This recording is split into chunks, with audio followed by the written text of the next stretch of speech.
Ladies and gentlemen, your hosts, Michael Wilkes,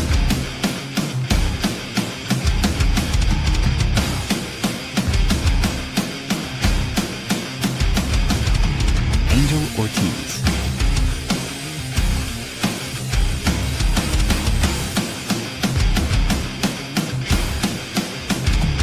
Dr. Chad,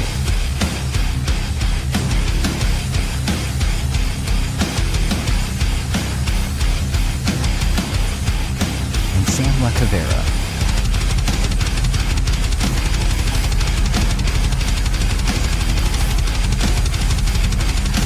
Go check out beardedbrowns.com and be sure to like, follow, and subscribe. Enjoy the show.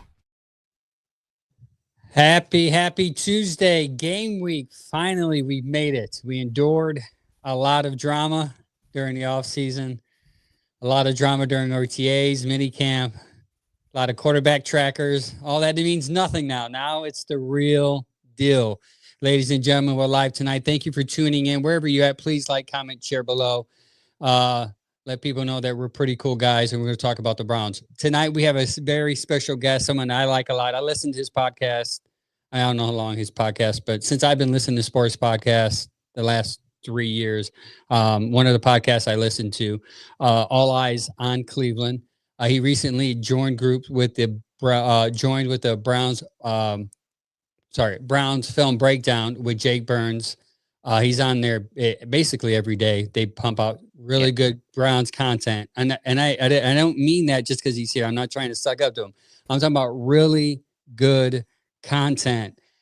The type of content that takes you from being a talking head to actually having some clue to know what you're talking about or try to talk about. Ladies and gentlemen, give it up for one of my favorite content / podcasters, Brad Ward. How you doing, sir? I'm excellent. I'm thrilled to be here. I appreciate that. The kind words, Angel, totally unnecessary, but thank you. I appreciate it. Very kind, too kind, actually. So I do anytime, man. I love talking ball. So thanks for having me. I very much enjoyed your guys' intro. That was pretty sick. I got to get something. That's me and Sam actually playing 8 years ago. That's our old band. But if you think that was good, you should hear what Angel said to Eric Metcalf. Oh yeah, I'm kidding. Well, I was gonna say, what did I say? I was very nice. Eric Metcalf was my all-time favorite Browns. I was very in awe when I actually got to interview him, so it was pretty cool. One of those things, like when you become a podcaster, you don't think you get to do, but when you do, it's kind of like surreal. Like wow, and we got to meet Bernie one time too, so it was kind of like brings you back to your childhood, right? So yeah, it was really cool to see. But yeah, we'll talk more. The same way. I was the same way with Metcalf. First time I ever talked to him, I was like, dude, you're my favorite player ever. You know, like favorite game ever is the Pittsburgh game, 2 punt returns. Like, yeah. So and I was the same way. I was totally fanboying. Yeah. If you're at a certain age, like there's a good chance he was your favorite. If you were old enough to watch football in the 90s, there's a very good chance he's just your favorite Brown. Yeah. Like if that was like your first experiences with football, then yeah, that's probably a pretty big one. He was so far ahead of his time too. Like, how good would he be in today's NFL? Like, the slash, like, you know what I mean? Like the speed element of his game out of the backfield, you could use him. He was just ahead of his time, man. It's crazy. This would have been a fantasy, like absolute fantasy gold, darling, PPR, because they could just get him the ball so often, so many touches. Yeah, Chad, you're not allowed to talk about fantasy. You do dynasty. You stick to your dynasty stuff. We'll stick to the fantasy stuff over here. Yeah, I didn't even sign up for anything this year. I haven't signed up for anything the last couple of years. But either way, so Brad, introduce yourself. How long have you been covering the Browns as far as like a podcaster / content creator? And what type of stuff are you dabbling in right now? Well, I followed the Browns my whole life, but I started covering the Browns on and off probably in like, I don't want to say 2015, 2016. I was just writing for free for a website because I wanted to get back into writing, something I had done when I was younger. And just kind of worked my way up. I wrote on the Cavs for a little bit for Fear of the Sword at SB Nation, and then I covered some Mac stuff at Fansided, Maction. and then got back to the Browns with first podcast I ever made was All Eyez on Cleveland, and it wasn't very good. It was pretty terrible actually at the time, and it went away. And then I've been through a number of podcasts since then. I had one with Scott Dryden for a couple of years called the Brown Scout Podcast, and then finally got on with the USA Today, Browns Wire, and started writing there. I was able to start my podcast up again there and went back to the first name I ever had, which was All Eyez on Cleveland. So I started it back up years later, and then it was kind of successful, and Blue Wire came along, and then I got Jake recruited me over to the OBR. I was been there for a couple of years, and then Jake recruited me over to the Browns Film Breakdown, where we just decided to catch up, get back together there. He was kind of doing stuff all on his own for a while there, and the timing was right to make that move from the OBR over to Browns Film Breakdown, and nothing but love for the OBR. The OBR is great. So. Yeah, I listen. I get up 3:00 for work a.m. and I start at 3:30. So the first thing I listen to is your guys' Browns Film Breakdown. It's good, guys. If you really want to, and I'm not just trying to hype this up, I'm going to hype it up. If you really want to get into like the X's and O's, like get into the X's and O's, not just say your opinion, but be like, have somewhat know what you're talking about when it comes up to scouting. They even do scouting for the draft too, which is pretty cool. He'll break down play by play, quarterback plays, like where he should be, all this smart stuff, and it actually makes you sound smart because you just repeat it and it makes it look like you came up with it. But either way, yeah, follow them, follow Browns Film Breakdown. It's really good. They have all their opportunities we'll talk about later where you can even get deeper into more of their content. And you can actually, for me, I'll say this, as a podcaster, I want to learn to grow as someone that knows the game. And I find it hard to find tools to do that. And Browns Film Breakdown gives you that opportunity for a very affordable price. I'm just going to leave it at that, and we'll come back to it later. But yeah, I mean, I really like it. It's one of my favorites, so I recommend it. I appreciate that. Jake is fantastic though with the film breakdown. Like you will learn what the Browns are doing and what, and why, and you will learn so much, from him. I learned so much. I mean, literally, compared to him, he's forgot more football than I know. So, it's fun. He's the genius there with all that film breakdown stuff, and I'm just kind of along for the ride. But yeah, he's tremendous, and you will learn so much from him. Absolutely. It's just a really good show to catch things. So I listened to it quite a bit last year, and a lot of it has to do with that quarterback situation that we've been going through in the last. It's been more. It's actually been like the last 2 years, and the big thing for me was a lot of the same reason I use PFF, because when we're watching it on TV, and I run a Browns backers bar, so most of the time I've got the sound, I've got it viewed, but I'm not able to pause, rewind, and the amount of things you miss just from the views you have on the national broadcast, like they're just you just can't see it.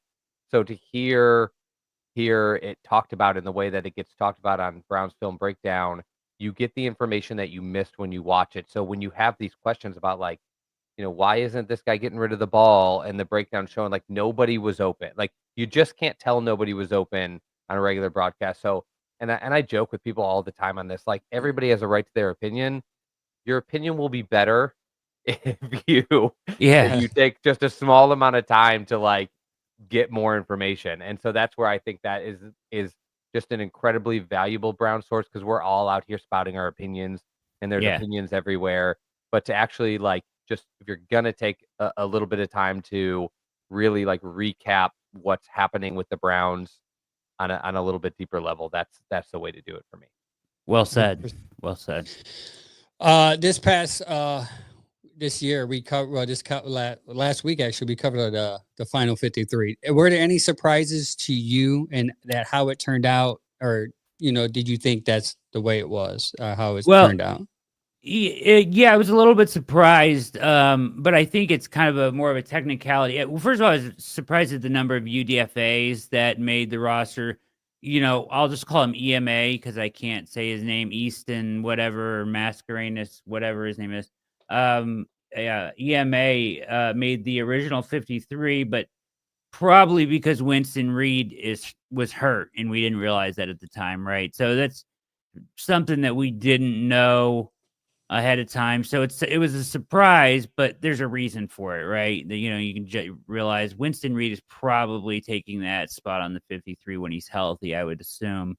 If you listen to All Eyez on Cleveland, Angel, you probably know how I feel about DeAndre Carter at this point. Like I'm so against like the Browns carrying these guys. Like they did, at least they got rid of Tony Brown this year. But for years they've tried to carry these corners that are specialized special teams guys that can't cover a door, and then they've got return guys that can't catch or run a route. And it's insane to me. Like the 53 is too valuable to do that. Like you've got to be able to find somebody that can contribute in both ways. And they did with Gage Larvadane. And I thought that was the key to getting DeAndre Carter out of here. Somehow he survived, though. They even faked me out and announced the night before that he was cut. And then the next morning said, nope, psych, gotcha. He's staying. So I think they literally did that because everybody who feels the same way as you, which I do, when you saw Gage announce that he made it, you're like, oh, okay, well, Carter's gone then. That's the only reason he would be here. So I think the announcement was made because everyone read the tea leaves like, yeah, for sure, they finally stopped doing that. Yeah. Yeah. So as much as they wanted to say, like, they did it with Mike Ford, like, as much as you want to say that sixth corner is never going to end up in coverage, there will end up, and we saw it last year, he will end up with Odell Beckham Jr. Lined up across from him and him stuck out on the wide side of the field, and you're screwed. So, so at least they went away from that portion of it. They still carrying the returner. We'll see how long that lasts. But surprise. Other than that, I was surprised that they were so quick with the Isaiah Bond thing. But obviously, that was something that had been in the works. Like they connected on a 30 visit. And they were obviously on top of that situation, unlike any other team in the NFL, because it was like the second they dropped the charges, his agent had papers out thanking Jimmy and Andrew. So they were back channeling that thing the whole way. They knew that was going away or something, or they got some info there because, and I understand why. It was just a bad look at the time. Optics weren't great at the time. The same day that the charges are dropped on Quinshawn, they bring in Bond as his charges get dropped. But he's a top 100 prospect, and they stayed with it and obviously had connected with him because that was done like this. And they gave him a fully guaranteed deal. So that took a roster spot. I was like, okay, cool, bring him in. He's a flyer. But like, no, it was like he's on the roster. Like, you looked at his contract and it's fully guaranteed. We're paying him like a late third. It was like, okay, well, there goes one roster spot in one day that you weren't accounting for like the whole time. I guess that was one of the bigger surprises of the process of getting to this 53. I like the 53, except, well, we can get into that later, except for one area. The Isaiah Bond thing kind of really did surprise me because his stuff's not under investigation like Quinshawn supposedly is going to be. Since we don't know what the suspension is going to be for that at all. We know nothing. We've been told literally nothing, which is kind of the downfall to right now. But rumor has it is that he'll sign by the end of the week, and Stefanski gave him the option to dress and possibly play this week. So we'll see what happens. Is that Mary Kay Cabot? Yeah. Is that her report? Yeah, I think so. I don't know. So here's the thing. We can talk about this situation, but it's a tricky situation. And so for me, it has to be about like the language of the contract, right? So when you're a rookie, and I wrote about this at the Browns Film Breakdown, an article on this, that I don't think it's about the guaranteed money. The guy in front of him got guaranteed money, Amanwari, and the guy after him got guaranteed money, and they dropped the charges. So it's not like it's kind of a done deal. Like the money is slotted. It's the same no matter what. It's the amount doesn't change. It's just whether it's guaranteed or not. I don't think the Browns have an issue giving him the guaranteed money. I think where the holdup here is that if he gets the fully guaranteed contract and they know the suspension's coming, normal language would then void those guarantees in a rookie deal. So why would he sign that contract knowing he's going to get suspended and that money is immediately voided? So how do you work around that? You either wait until there's an outcome and then write it up accordingly, or is there a way to make the language work so that it's like the second iteration that you're in trouble is when it voids? And I just don't know if there's a way to do that. So I think that's what the holdup is, probably more than anything. Yeah, and that would make sense because they probably got, felt burnt by what they did when they committed to Deshaun Watson, and they were told, hey, it's going to be 3-6 games, and all of a sudden it's like, was 11 at the end of the day. So they're probably, being very cautious about that, which, you can respect as an organization. They're learning from their mistakes.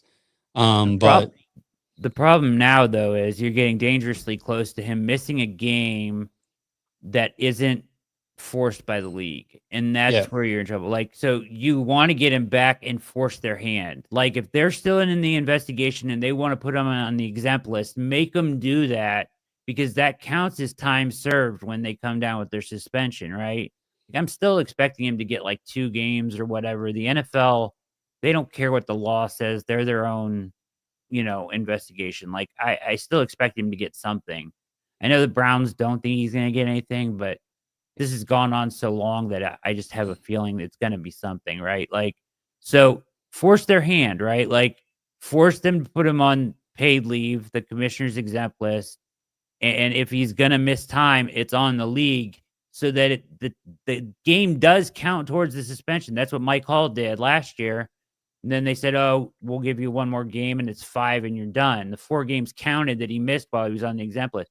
But if he misses games because he's not signed to a contract, I don't think they're going to go back and count that towards the suspension. You're going to have to serve the games on top of that, which seems very wasteful if you're both Browns and Quinshon. So both sides have a reason to come together here as we get closer to week 1.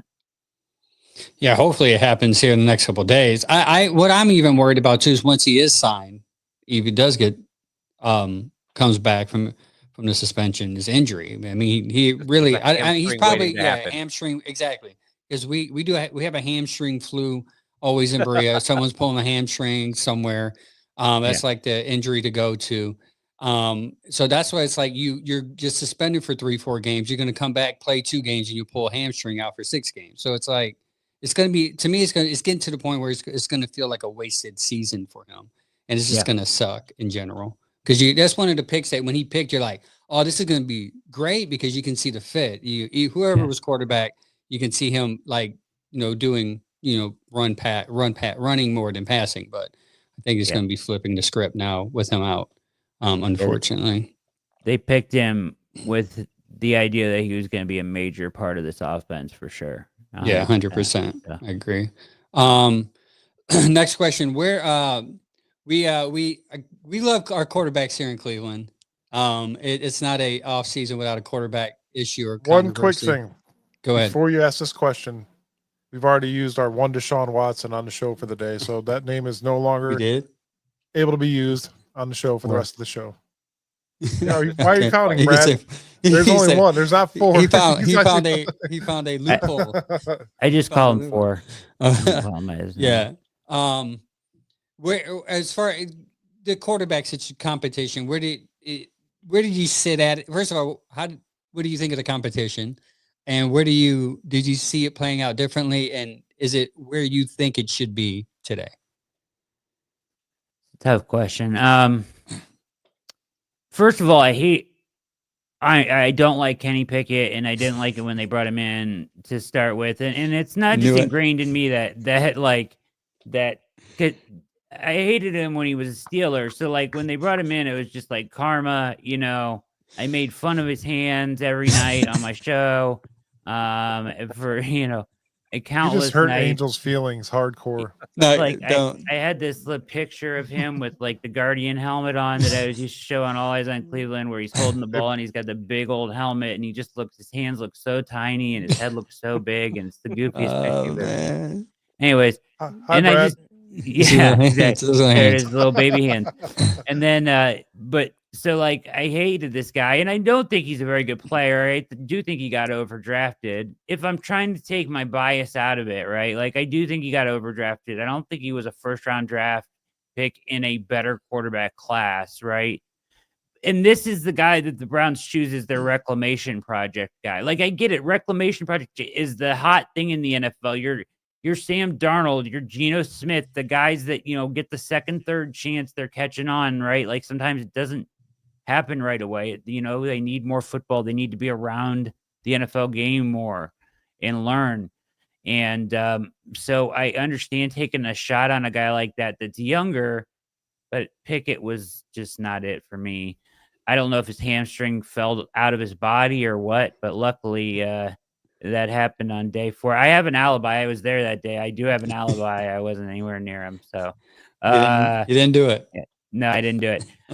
But yeah, so luckily he took himself out of that thing the 4th day of camp, and somehow hurt his hamstring badly enough to miss everything for the rest of anything important for the rest of camp. So, which is crazy because I think they wanted to give him the starting job, at least according to Nathan Zagura and Mary Kay Cat. They swear that they wanted to give him the job. I thought once they brought Flacco in, it was Flacco's job to lose. When I was at camp, it was pretty clear who the best quarterback was every day there, and it was Joe Flacco. So that made the most sense. I understand people saying it's a waste of snaps or whatever, but like I haven't given up on this team trying to win this year. So there's plenty of time at the end of the season to let these guys play. If things fall apart, you owe it to the veterans on this team, the Batonios, the Tellers, to try to win. So I'm glad Flacco is starting. That would be my choice. The Gabriel Shador thing, I'll say this. The thing that has surprised me the most, I had no idea that Shador had this cult-like following. I had no clue. It's great that they love him, but it's gotten wild and out of control, and it's really hard to take at times. It's quite toxic, actually. But some, not all. I'm not going to group everybody together. Enough. Some are toxic. And I understand supporting your guy, but like supporting your guy, at all costs, at the detriment of everybody else that ever says a word about anybody else, is pretty wild. And that's where they come from. I would even say, Brad, to the detriment of the guy you're supporting. The way some of his fans talk about him, or talk about the team, or talk about the coaches and other quarterbacks, is so far deviated from what he's actually saying anytime he has the mic in front of him. And so it's like you guys are putting so much pressure on this kid who's admitting that, like, I need to learn more, I need to develop, the coaches are putting me in the best position, and then this group of fans are saying the exact opposite and just carrying it. Tough. There's like no reason to be in this like comparison battle between him and Gabriel. There's no reason for it. They're both a shot. You should be rooting for both of them if you care about the team. Yep. And I'll give him credit. He's been pitch perfect since he got here. He's been great in interviews. He's been good as a team guy. The only time I saw him do anything I didn't like was I thought his attitude and his body language was off in the 3rd preseason game, almost the whole day. Yeah. So I'm not surprised he didn't play well, because it was like the whole day he was kind of like something different that day than we had seen before. Like when the coach was talking like to him, his vibe was kind of off. Yeah, I noticed. it was weird. Yeah. It was the Cleveland curse, guys. Come on. Yeah. It's always But Gabriel has surprised me. He's looked good. He looks under control. I saw him at camp and saw him look terrible for consecutive days, like terrible. but So in did Angel. preseason he looked pretty good. And I was pretty down on him at that point, but he looked pretty good in the preseason. He navigated the pocket well. He understands, he finds the answers mentally pretty quickly, and within the offense, he looked pretty good. So, I'm happy with the way it turned out. This is good. You've got Flacco, and I don't think the difference between what Pickett provides and where Gabriel is now is that big of a difference that you needed to hang on to him. So you get a fifth back, and you got off DTR in the process, which is a wonderful thing. Who Really who quick. everybody swore to me was going to be great now that he was an Eagle and Yeah, didn't too. even make the team. Really quick. So obviously Joe Flacco's a starter. I think that the guy. I'm glad he's a starter, but I think the guy's only worth about 5 to 6 games anymore. We've watched it happen in Cleveland. We watched it happen in Indianapolis last year. I don't think he's got a few he think he had in 2018 or 2017. You know what I mean? It's one of those things that I think we're going to see one of these rookies start Mhm. by week 6, 5 or 6. I'm hoping for 6 as like a minimum. 8 would be great. Yeah. That's what I'm hoping for. Is there a possibility where Joe Flacco plays more than 8? It's hard to If you stay fathom that, healthy, isn't it? It is. Thinking about it, yes, but I mean, I wouldn't right. bet on it, but I just think as long as they stay around 500, Yeah, I they're going to think try to. He Well, could Brad, play more than 8, but maybe not consecutively. Like he might play like 6. We might get 2 from Gabriel, and then like, whatever ailment he suffers, he'll recover from and come back. If they're hanging around 500, playing meaningful football into December, I could see him playing over 8. Yeah.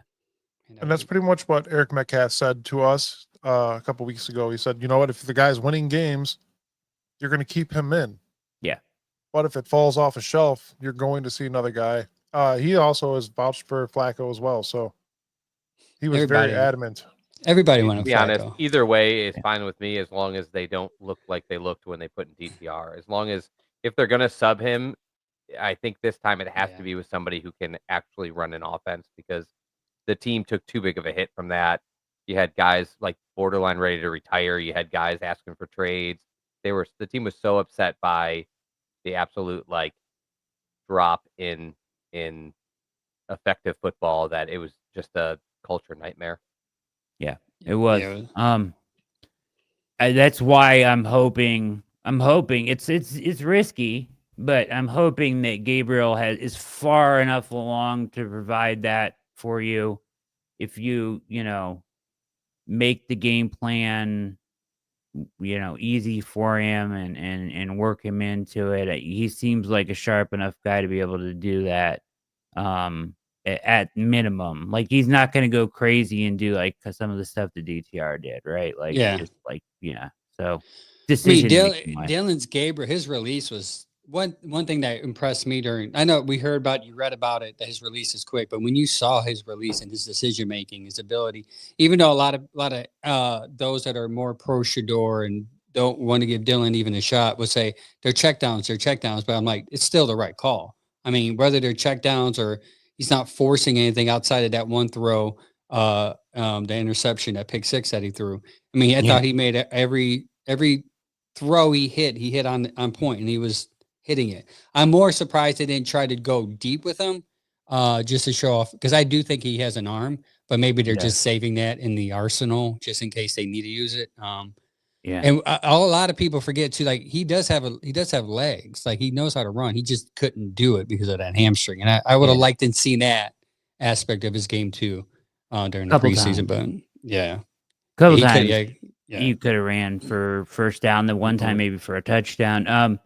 But his hammy was all banged up. And Shador, I mean, he looked bad in the last game, but so what? He's a rookie. I mean, throw it out and keep learning. He looked good in the first one. So, you guys watched that Ohio State Texas game this weekend, didn't you? It happens, man. It happens. Yeah, you look bad. These guys good player can don't look bad. Yeah, these guys don't become finished project overnight. It's going to take time. And like what it would take from one of these guys to keep the Browns from drafting a quarterback next year would be kind of a miraculous performance. So there's no rush, in my opinion. Like I know some people are like, we got to learn about these guys so we know what to do with the picks next year. It would take like a rookie of the year type performance, I think, to move them off of the idea that, you know, one of these guys isn't worth taking another swing at. Now, does that mean the guy that you draft comes in and starts? No, not necessarily. Now it's a competition between Gabriel, Shador, and the guy you take next year, and whoever comes along fastest. That's a good thing to have there, right? Like that's I think it allows you to draft a project if that's the guy that falls to you and you're like, love his upside, but he's just not game ready. Yeah. And now all of a sudden you have young options that don't have to be, and the more they play, if they're successful, that's just building capital. So it's a fairly safe situation. And Brad, like you said earlier, no matter what person comes to this team, that we're going to support that guy, unless you're DW. Don't look at me weird. Angel. Obviously, we're going to support that guy. I was not a Sanders fan in the beginning. I was not at all. I was upset that we drafted him. We had our draft party, and I'm like, really? Well, we got him in the 5th round. I will take that. My question to you is I guess in that preseason game that he played at home, do you think he was trying too hard to make big plays happen with the crappy offensive line? Unfortunately, that's what he had to play with. And he did it in Colorado. He played with a horrible offensive line. Do you think Shador would have been better with the 1s and 2s up there with him as an offensive line to protect him more? Or do you think that was him trying to make plays happen? And because there was guys open. We all saw that. There were guys open. Yeah, it's a combination of both, I think. I didn't mean to cut you off, Mike. You're good. It was a combination of both, right? Like it was bad protection, but there was places to step up and make throws, and I just think he was kind of just out of his head that game, and he reverted to his bad habits that he had at Colorado. Like you can get away with that in Colorado, the drifting back and making guys, 20 yards and then just throwing it downfield, because he does have a unique ability to put a ball on somebody in an incredibly accurate, like he can put the ball wherever he wants sometimes. Like his accuracy is unbelievable at times. And that ability, he could get away with that at times in college, but you just can't do that in the NFL. And you've got to find those little pockets in the pocket and step up in there and make decisions and get rid of the ball and don't take sacks. And that was the knock on him, right? He just fell into some bad habits, but you go watch it with him and you show him where he made his mistakes, where you're not gonna be able to run away from this guy. This guy runs a 4.34, 40, and he's a linebacker. You can't run away from him like you ran away from guys in college, right? You got to step up and make a throw and make a decision. That stuff will come to him, but it's part of the process. If he was with the 1s or 2s, would he have looked better? Probably, but like, I'm not going to say like they were setting him up for failure. I'm not, you know what I mean? Like, I think it humbled him. Yeah. I just think that it's part of like where he is in the pecking order is he just came in a little bit behind offensively, like, as far as processing an offense and understanding an offense, which is only natural based on what Gabriel saw in college. He was in 3 big time offenses.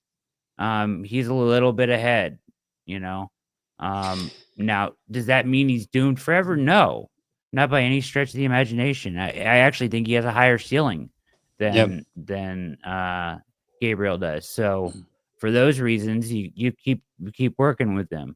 And, I have by no stretch of the imagination given up on him, but yeah, I mean, it was a good learning moment for him. Does that happen if he's with the 1s? I don't know. Maybe some of it, but probably not nearly as bad as it was. The protection was pretty bad. It was telling to me after the Carolina game, and he played so well. I'm not going to shortchange him. But Barry was still telling them, hey, still got stuff to work on. You still Yeah. got things that you still got you. And, you know, he was trying to play it cool and kind of laugh it off. But after that, I said, okay, there's some things he missed out there and they're going to come back and they're going to correct it. Do you think also, too, it was the pressure of Gabriel played so well? Now I have to match that. Could have been. I doubt it. You know, he seems like a guy that doesn't let that sort of thing bother him. I don't know if you buy what he's selling when he says that stuff, but I kind of do. I kind of think like that he's so confident that I don't think he worries about stuff like that. I think something was weird with him that night. I think he was just in a weird headspace. I think maybe he was like a little bit in his head about being third still and having to play in the fourth quarter. And maybe let that get to him a little bit, because the way he was acting around the coaches, and this is really getting deep in the woods of You're speaking my I language. don't want to do, but No. like the body language was really off that night, and it was the first time I ever noticed that with him. Like coach was talking to him, he turned away. This is before he was ever in the game. So, but that's something to learn from. You know what I mean? Because he said all the right things, and he understands that like up to that point, if you asked him about reps, he said all the right things. I'll be ready for my rep. I'm going to make the best of every rep. I'm thankful for every rep. It's a great opportunity. So that was the first time I think maybe it got to him a little bit, and maybe he was a little bit in his head, but it's forgivable, you know? Yeah, I noticed that too, like right away. My wife's a therapist, so I've learned over the 15 years to kind of read people. She teaches me by reading me. And I read that Mike, I remember texting Mike saying, man, there's something off. He like his body language, like when he got sacked, he was on the ground, his head was on. Like normally he's not like that. There's something off with him. But Yeah, I think you have a good point. Maybe it's because he felt like he tried hard, and maybe it was some type of disappointment where he was still at. And I agree. Like on this podcast, we exactly what you've been saying is what we've been saying. Like he says, it's just a little behind. Let's not blow up Berea. He still has a chance to be special. It's just not what we thought he was going to be coming in. And it's like you said, the program he was in, learning the language, the dialogue. Like a lot of people, the basic fan don't realize like going from a 2-word play call to a 15 syllable word or in a just sign. one sentence. Yeah, a sign. Yeah, or a sign. Exactly. That transition is hard, you know, especially for someone who hasn't done it.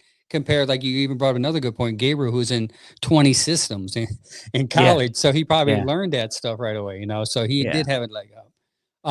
So we're going to move on to the next question. What do you think the strongest positions are on the Cleveland Browns today? Strongest position is defensive line for sure. You know, this defense has, you know, last year they were asked a lot. They were put in a lot of bad situations, obviously all-time bad offense, right? And at times, but there's some underlying, excuse me, guys, there's some underlying data that really shows like they really weren't that bad. You know, and that coming back, I expect a total bounce back from them. You know, you take you know, what they have up front now with Mason Graham, paired with Garrett, paired with Collins, who I think is a great fit because he's right out of Schwartz's handbook of just get upfield, no 2-gap, just get upfield and disrupt. You know, and just everything they have as far as McGuire and Alex Wright. Alex Wright can play in and out, and McGuire can come off the edge. And, you know, we'll see what Tryon Shoyinka can do. I'm not sure about that signing yet, but, you know, he is at least fast. He can speed rush from the outside. That's about the only time I expect to see him on the field is third and really long, right? So, but, you know, I think that position group, and I'll even say linebacker, you know, and I would is surprisingly good considering that you would have told me that they wouldn't have Hicks and they wouldn't have JOK. Like, how crazy is it that they took Schlesinger and he has looked as good as he has? And then, you know, Bush is coming along. He might get a suspension here. Don't hold your breath on that. I'm careful there. But Bush, And Diabate's back in practice this week. All these guys, I like having the kid from Ohio State. Sorry, his name is escaping me right now. Hall Jr. No, Hickman. the linebacker I'm thinking of. Baker. Jerome. Yep. Baker. Jerome Baker. Baker. From Baker. Baker. Is a good speed guy. Guy that you can play in coverage and can tackle. He's a little lighter in the frame, but I like what he brings to the room. They have good diversity there. And when it comes down to it, Tarver just gets results. Yeah, he does. You could give Tarver anybody, and he will get. They will play be a good ball at linebacker. linebacker. There's been a handful of guys who have left Yeah. left to the Browns who I thought, I can't believe they let that guy go. He's still young. He was so good. And then Taki. Yeah. Then they just kind of Yeah. disappear. Yeah. He's a I'm glad blessing, Jedrick man. Wills isn't here this year. I'll give you guys that. I know we're talking defense, but man, so glad that guy's not here. Hey, Brad, were you okay with that Mason Graham draft? Yeah. Mason. I was, because of the first round pick. Okay. I We're think pretty that was high the on most- him here. Yeah, I was high on the player. I think you got a good player, but more than anything, if you can get a first round pick and still get a top 5 caliber player, in that situation, I'm fine with it. And I think that what Travis Hunter could be really exciting, but like at the same time, like I don't know. I'm gonna be watching Jacksonville very closely. Like they made that move with that new young GM came in, new coach. They had not played a down on the practice field or anything. That's a ballsy move to trade up to get him when you don't even really know what you have on your roster. Like, how do you make, or how that fits or whatever? It's a big swing. It would be interesting to see how Jacksonville uses him, because I think he's a stud, but like, do I really see the whole time? I've just been like, if I take him, I'm using him as a wide receiver first and foremost. And then maybe someday down the line, he can give me some safety help on a third down or whatever. But we're talking down the line. I just want him as a wide receiver.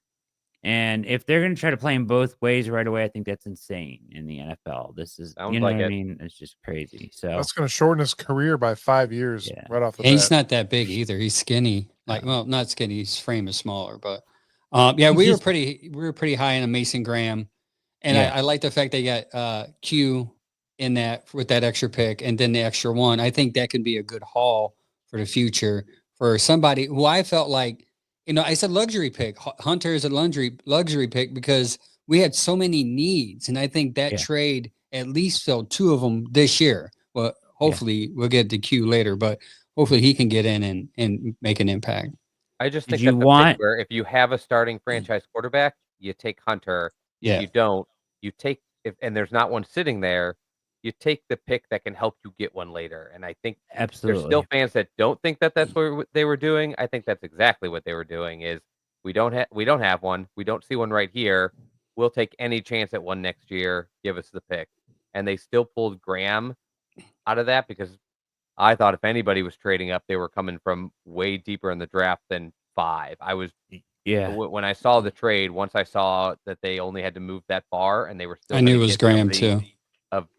We had been talking about Graham for a while and how he could fit if they put him in this different style of defense. And so I never really thought Genty was on the table, but the fact that those 2 would still be there, one of those 2, and it's sitting at 5, I was like, you can't not take that trade knowing that Jacksonville could be anywhere on the map. Yeah. It feels like it sounds so simple, but until you have your franchise quarterback, every pick you make, every trade you make, every move you make has to be made with that thought as a part of the process, right? Like before I do anything, I have to ask, how does this impact me getting my franchise quarterback? Because until that happens, you're not going to win anything. So if you're taking Travis Hunter, you know what I mean? The first thing you need to ask yourself is this going to help me get my franchise quarterback, or can I trade back and get a player like Mason Graham, get a first, and now we're a step closer to getting that franchise quarterback. So that has to be accounted for in every move you make. I agree. What do you think is the weakest position? Nickel Awkward. corner, cornerback. It's not. I'm not worried about the guys on the outside so much. I'm just really like this weekend is concerning for me a little bit because of That what offense. the Bengals will do. They want to put 5 guys in routes on you. I think probably we're going to see a lot of 3 safety stuff. I honestly think probably their best cover slot guy right now might be Jenkins, the safety. He's played a ton of slot safety coverage in his career. KZ can do it a little bit too. Hickman's been down in the box more than I expected. So, but like 3 safeties may be the answer because they're gonna see a lot of 2 tight ends, Sample, Fant, and Gesicki, and then 3 wide receivers out there. So,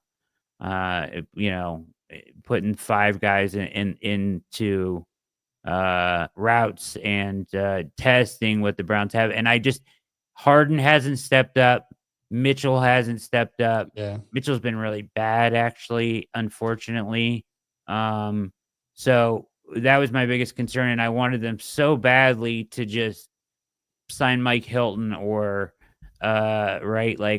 just put in a waiver claim on somebody that can play the nickel, because it's fine if you can get away with it this week with 3 safeties, but to live in that world where that's where you have to go to slow down a team that's going to have a slot weapon, whether it's a tight end or a wide receiver, you're not going to be able to do that all year. You're going to have to be able to play true nickel at times.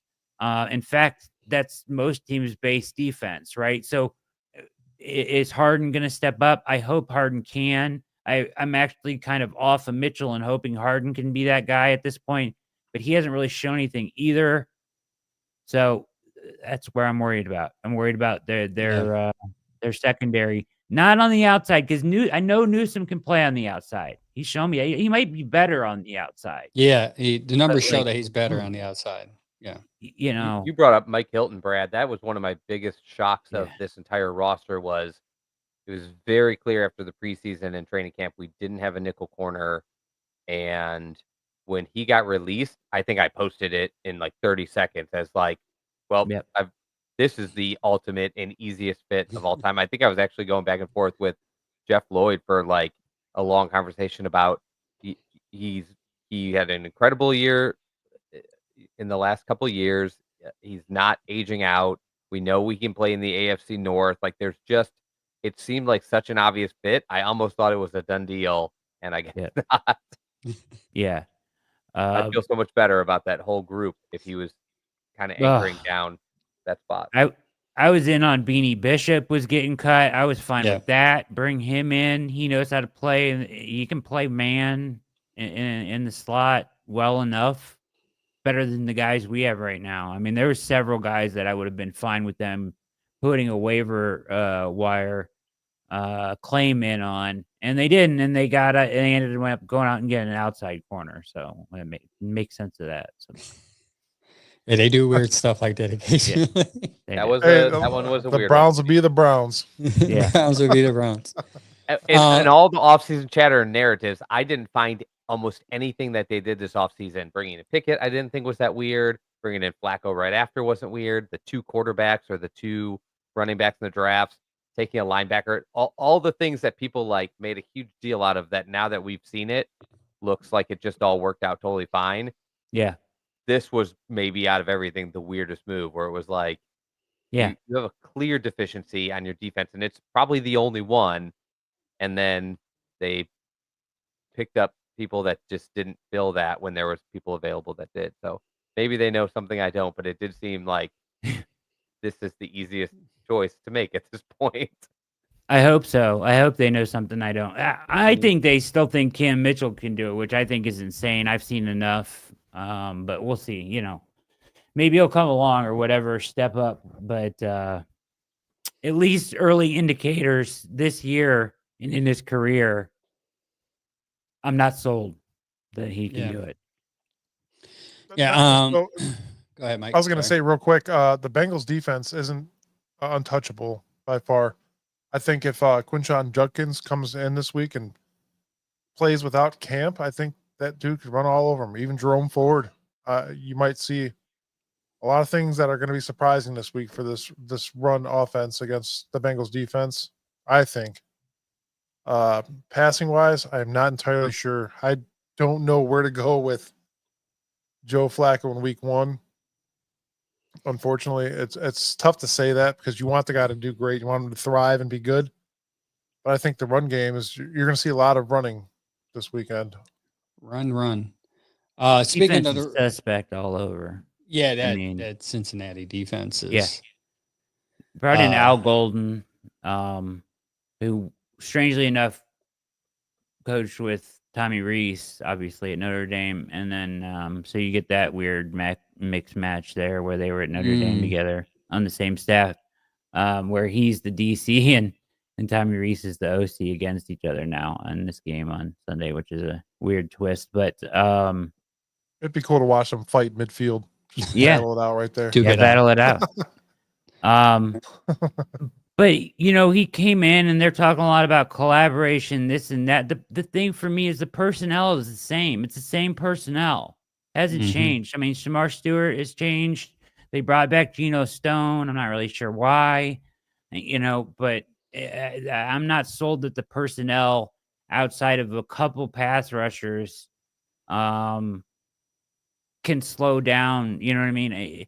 This game for me is so much about coaching. Like, these teams know each other so well. They've played each other with the same rosters, almost virtually the same rosters, very little iterations, right? In these rosters, the cornerstones are the same. The major players are the same. And they've played each other probably, same coaching matchup 6-8 times. They know each other so well. The rivalry between, the whole on-site thing, these Browns corners, Bengals wide receiver, that rivalry thing. It's not the same without Emerson here, but still, you'll have all that trash talking stuff. But whoever's the better coach can win this game. Like, Zach Taylor can be out-coached. He has never overwhelmed me as a X's and O's out-coach you guy. You kind of rely on talent more than anything. He's a Jimmy's and Joe's guy, right? Like, we're going to beat you with our talent. That's it, So a good game plan, and I expect this game to be close. I do. One of our fans actually went on a Bengals fan, James Frank. You guys all know him here.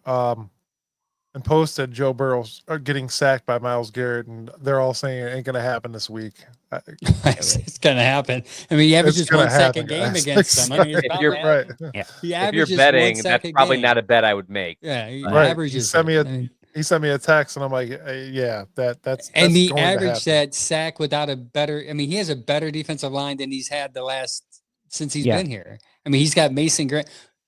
We can get into the X's and O's about Mason Graham. Right. You got I know we got other questions. Yes. But I mean, who's going to stop him? And their offensive line isn't any better. Horrible. Really. Yeah. Exactly. And they picked up some new people, and there's a chance that this offensive line can develop to be better.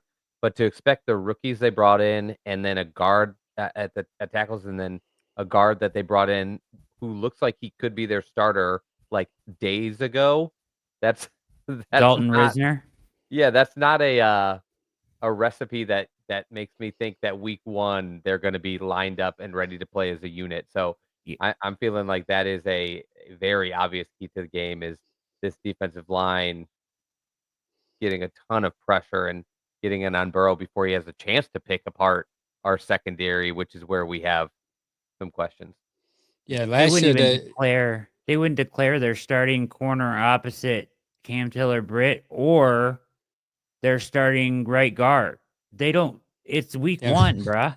Yeah, I think they brought in a right guard, and they thought this guy could have a legitimate chance to start after being on the team for days. Yeah, I'm just thank God you're not a Bengals fan. So Q Junkins, the situation is weird. It started off as bad. Now there was some clarity of hope maybe about 2-3 weeks ago. But here we are still waiting. Is the NFL going to suspend him? Are we going to sign him? Are we going to sign him? The NFL is going to suspend him. It's like a waiting game. Have you ever seen anything like the situation that Jenkins is in right now? No, I haven't. Trying to think of anything. I mean, the closest thing I can think to it was Shamar Stewart earlier this offseason, right? Like they couldn't come to terms. He goes back to college, starts working out with his old college team. I mean, how weird is that, right? That was So weird. yeah, it's a whole new world with the NIL and everything. But I guess I've never seen anything like it where something happened before he was signed to a contract and the team just said, go figure it out and then we'll sign your contract. Like, it's weird. I guess that's what the NFL suggested they do or they thought was best at the time. But now they're kind of in a rock and a hard place because, like I said, you want to force the NFL's hand here. And Judkins isn't going to be an idiot. His agent's not going to let him sign a deal that immediately voids the second they hand out a suspension. So they've got to work their way around that. But it's also week 1 this week. So you don't want him to sit for no reason. Yeah. So yeah, you brought up a good point pre-talk where it's like if they don't get the contract done, at least you can say the games that he sat out can count towards his suspension, kind of like Mike Hall last year. Time served. Yeah. Yeah. But now if they don't sign him, like, how's that going to be handled? Is the NFL going to be like, well, I mean, you technically weren't signed, so you technically weren't suspended. So you're not only going to miss the 2 games, but now you're going to miss, from what we've been reading, 4 to 6, depending on whatever writer you believe. So that's it. And then, like we said, then all of a sudden his whole season is done. And, you wasted a good pick there for at least one season. Sucks. So, guys, we got Dylan Sampson. Let's not forget about that guy. That could cause some ruckus in the backfield. That guy is not to be doubted yet. Don't shake your head. He's dynamic, but I think the goal was like, we're going to go into this first game against the Bengals and we're just going to pound it, and that's just not going to happen with Sampson. Yeah, because I like forward. It's like pound and finesse. So you pound with Q and then finesse with Sampson, because Sampson can catch the ball. He's kind of like a slash. It's kind of like Eric Metcalf in a way. Like you can do multiple things, But yeah, having Q, I think, like we talked about before, like not having him change the whole dynamic of this offense. And it's going to be interesting to see how they handle that with him not here. The good news is this is one of the worst defenses in the league, so it helps. Yeah, if you can make plays like Sampson or anybody else Ford, if you can make a play, an explosive play, it's on the table for you this week. This is a team you can make that on. So to Mike's point, like, anybody can shine if you can get the ball in their hands, because this defense is not a defense. I mean, now they have their edge rushers and they're going to try to come after the quarterback. But if Flacco can just get it in somebody's hands, there's plenty of room for somebody as good as Judy or Njoku or Sampson or Ford to make plays. Bannon's going to be involved probably super early. I'll say earlier than I expected. I was so down on this wide receiver group, but I leave camp not being nearly as down on them as I thought I would be. So, Gage is encouraging, but more than anything, I think Jamari Thrash's camp really kind of turned me to like. He looked stronger, faster. He looked like he understood things, processing stuff better. So I'm hoping for big things from Thrash this year. Tillman, I just don't. He had a weird camp. He was kind of invisible, I thought. And they need him to have a big season. So it'll be interesting. But their weapons they have 2 amazing weapons at tight end. And then, I feel better about their pass catchers, though, than I thought I would leaving camp. I don't know what Bond can be. He can at least be a deep threat, right? So let's see how he works in. I was surprised they cut Deontay Johnson. Yeah. I wasn't. Well, for me, the reason why I was shocked is because I thought, like you, I was on with you, Brad. I think you should have cut Carter. Do Johnson as the punt return / kick return, and you have an extra receiver just in case something funky happens. Is versatility. Basically, you have more versatility in your roster, because it seems like Andrew loves those guys that can do multiple positions. Huntington, right, who seems to be a fullback, linebacker, kick returner, everything he seems to be good at. So that's why it shocked me. That's why when it happened and I saw that news, I'm like, wow, so Johnson's going to make it. He's going to be, him and Gage are going to flip, returning punts or whatever. Yeah. More than anything, Johnson, I know he's kind of a head case at other stops or whatever. It seemed like body language again at camp, and as they were in the preseason, I saw him celebrating with teammates and doing things like that, like the things you look for, that like he's engaged. I thought I saw some of that, and then at other times I didn't, right? You see him like with his head down by himself in the corner, like, so you don't really know where he's at. It's been an issue elsewhere. But the thing about him is I thought he did enough, and what he's capable of. I mean, he was an incredible wide receiver for the Steelers, and he's a professional wide receiver. So if you get stuck in your depth, if a Jerry Jeudy, God forbid, goes down, you would at least have a guy on your roster that's a professional level receiver, that could step up and play like the one. You know what I mean? Be your one for a period of time. I don't think they have anybody else on the roster that could do that, but Johnson maybe could for a short period of time. And that's why I think it's a mistake to let him go. Yeah, I agree. He had a bad camp. I'd still say that was my biggest surprise. I thought he was a lock for all those reasons. Like, essentially, if Jeudy goes down even for any amount of time, you have no experience in that room who's played adult level football for several games in a row. It's just not anybody there. So a lot riding on Jeudy to not only stay healthy but repeat, his 1,200 plus yard type season again, and that's a lot. He looks good. He looks damn good though. That was our biggest thing coming into the season. The last couple of weeks was the wide receiver room, and they've seemed to completely redeem themselves for the most part. And that's just something we honestly needed very, very much. Your guy Thrash helps, Mike. Mike was big on Thrash when he came out last year, and he seemed to work on his game in the offseason, mainly his hands, and seemed to pay off for him.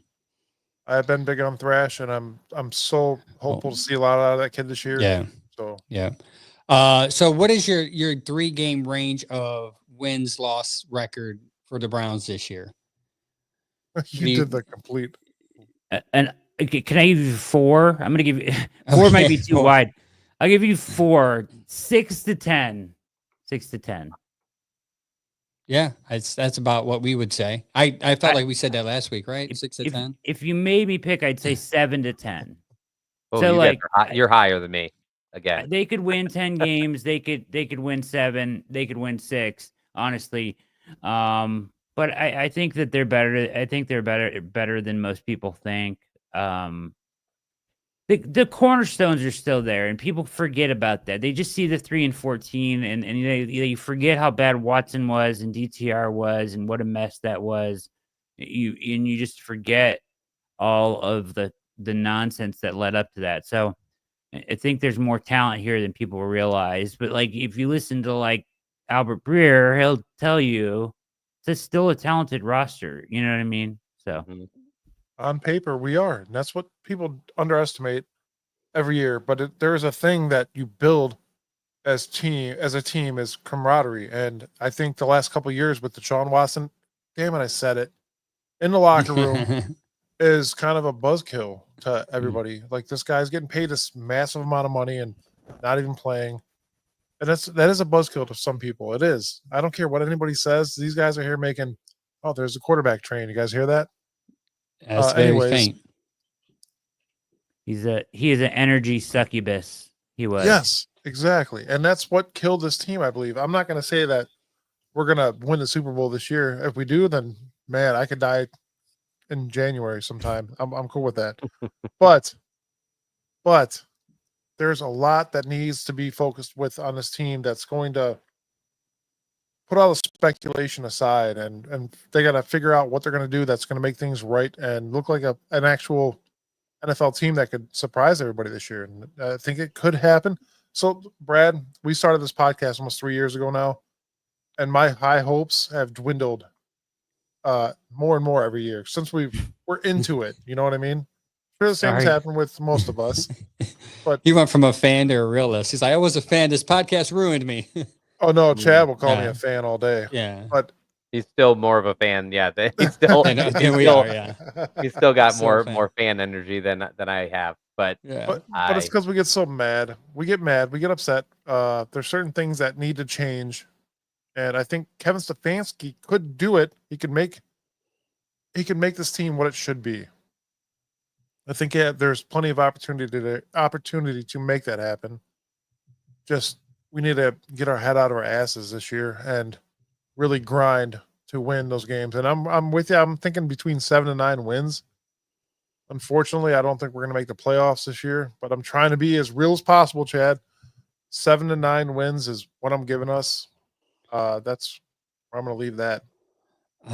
Yeah, I said 5 to 8 last week. I'm gonna stick with 5 to 8.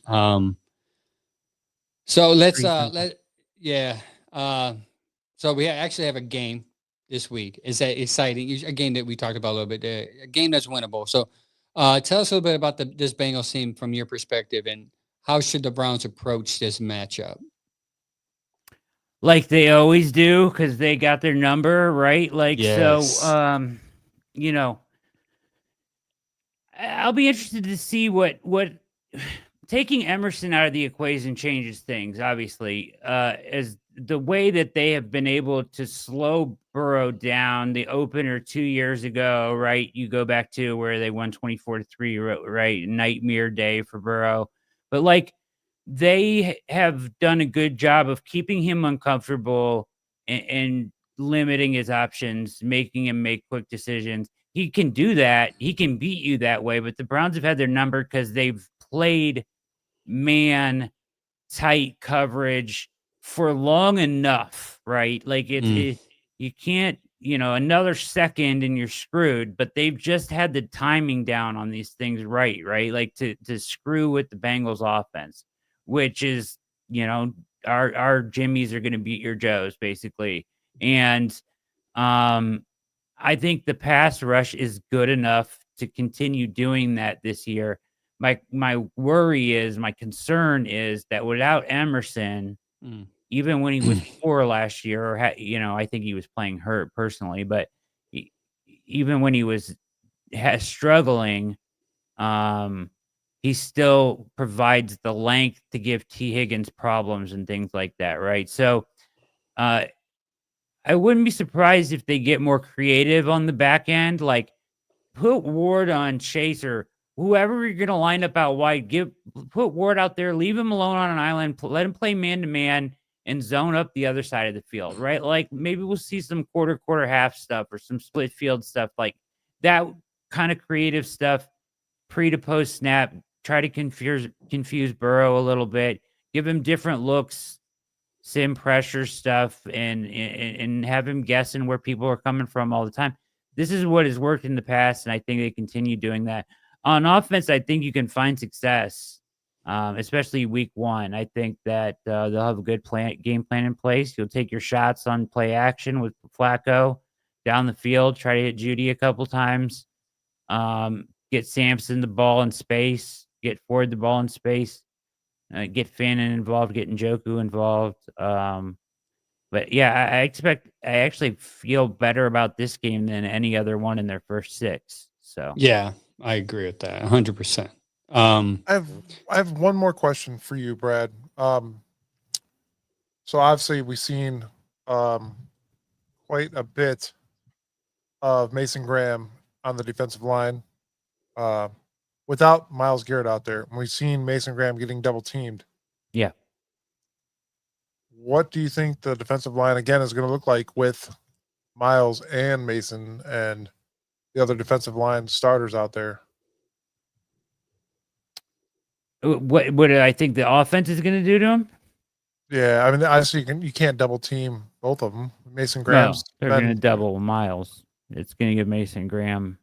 I mean, I think you're insane if you leave Myles alone. So yeah, I think he will always require the most attention. unless they're getting beat by like a drum by Graham because he's closer to the ball, he's closer to the quarterback, and maybe pressure up the middle is causing issues, and they try to switch stuff up. But they're gonna, I was listening to Al Golden talk on Monday about this. He had like 5 questions in a row about preparing for Myles Garrett, and he was just like, yeah, you've got to be aware of where he is on every play. They can line him up. It's week 1. They can line up wherever they want. They obviously clearly remember him doing the crossover dribble over the center, 2 years ago. So like they'll line him up wherever they want, and you've got to be aware of where he is and this and that. So, and I'm sure that Mason Graham is something they're going to be aware of, but this is his first NFL game. So if I'm the Bengals, I'm going to make him prove it before anything else. That's a good point. Very good point. I can't wait for them to make him prove it. Yeah. Yeah. So that's advantage Browns, right? For sure. You would hope so. If you believe in But, him, like- if you think he's good, I've heard people say he's going to be a bust. He stinks. If you think he's going to be able to create NFL pressure, and I do, then yeah, leave him alone for a game and see how that goes. How well that goes. Yeah. It's a tough, It's a dual threat. choice people are going to have to make all year. Mhm. Hopefully that's how that plays out. But like, if you're the Bengals, I'm going to make Mason Graham beat me, not let Myles Garrett beat me. So, Right. Absolutely. Yeah. We'll let you go now, Brad. We kept you an hour and 11 minutes too long. okay, man. And that was good I stuff. loved it. Well, no, Yeah, it he was can great. stay here No, it because was- Okay. I gotta get beer. his I gotta get his digits after. Yeah. Yeah, Brad. We're that old. What so where can they find you, meaning the listeners, and then we'll talk about your next level. What I want to talk about after that, as far as Yeah, you can find me at Ward on Sports on X or Twitter, whatever you crazy kids are calling it these days. And I am at Browns Film Breakdown now, all the time. And I host a show with Casey Kinnaman on Thursday nights on their network called All Eyez on Cleveland. It's a very fun, relaxed show. Casey's awesome, and we always have a good time. So come watch that, hang out with us. I know you're going to talk about it, but yeah, go over to Substack, Browns Film Breakdown. It's $10 a month. It's a couple cups of coffee, but it's totally worth it. The film breakdown alone that Jake provides you is worth it. But you get, access to a pod, a newsletter every day, and then his film breakdowns throughout the week. Post game, he'll do individual breakdowns on players. He'll do on the offensive side of the ball, comprehensive breakdown, defensive comprehensive breakdown. So you'll learn so much about football, and you'll know so much more. It's crazy. It's crazy the level of knowledge that he has, and it just rubs off on you by listening to him. So, I'm a subscriber, so I can speak and vouch for it. $10 a month is worth it. I'm actually thinking about subscribing to. Is it the Founders, where you can get multiple? If you have a team. Yeah, for the podcast, because if you're a sports podcaster, if you're a Cleveland Browns podcaster, and you want to know football, if you don't want to be like just share your opinion, scream on the mic, and then shut off if you want more than that, I really recommend this. And I'm not just trying to. I'm not getting anything, but I love Brad's content. I follow him. That's good enough for me. But I'm telling you, I've been a subscriber for 2 weeks, and I was like on the fence about it because I would listen to him like, I'm just going to do it. I'm like, nah. I'm just going to do it. No, I should have did it a long time ago. I should have did it during the draft because I probably would have sounded a lot smarter if I had that information ahead of time, honestly, because it's crazy because they just signed that running back from South Carolina that got dumped off of the Chargers. Rocket Sanders. And within, I would say under 12 hours, his scouting report tape from preseason is on the Substack, and you can listen to every good and bad about that player. Guess what? Now I have that information. Now I can relay it on my podcast. Yeah. So it's a tool. Don't look at it as an expense. Look at it as a Chad? He's tool. trying to get smarter than you. No, I'm trying to, man. It ain't working yet, but use it as a I'm gonna tool. grab my collection of expensive college degrees. So I'm just saying. I know I sound like I'm hyping it up, but it's a great podcast. And if you don't want to pay, that's fine. But at least listen to the podcast. You get enough there to learn. But it's a great thing to have, and it's content on it every day. I mean, you could just saturate your mind with just good football knowledge.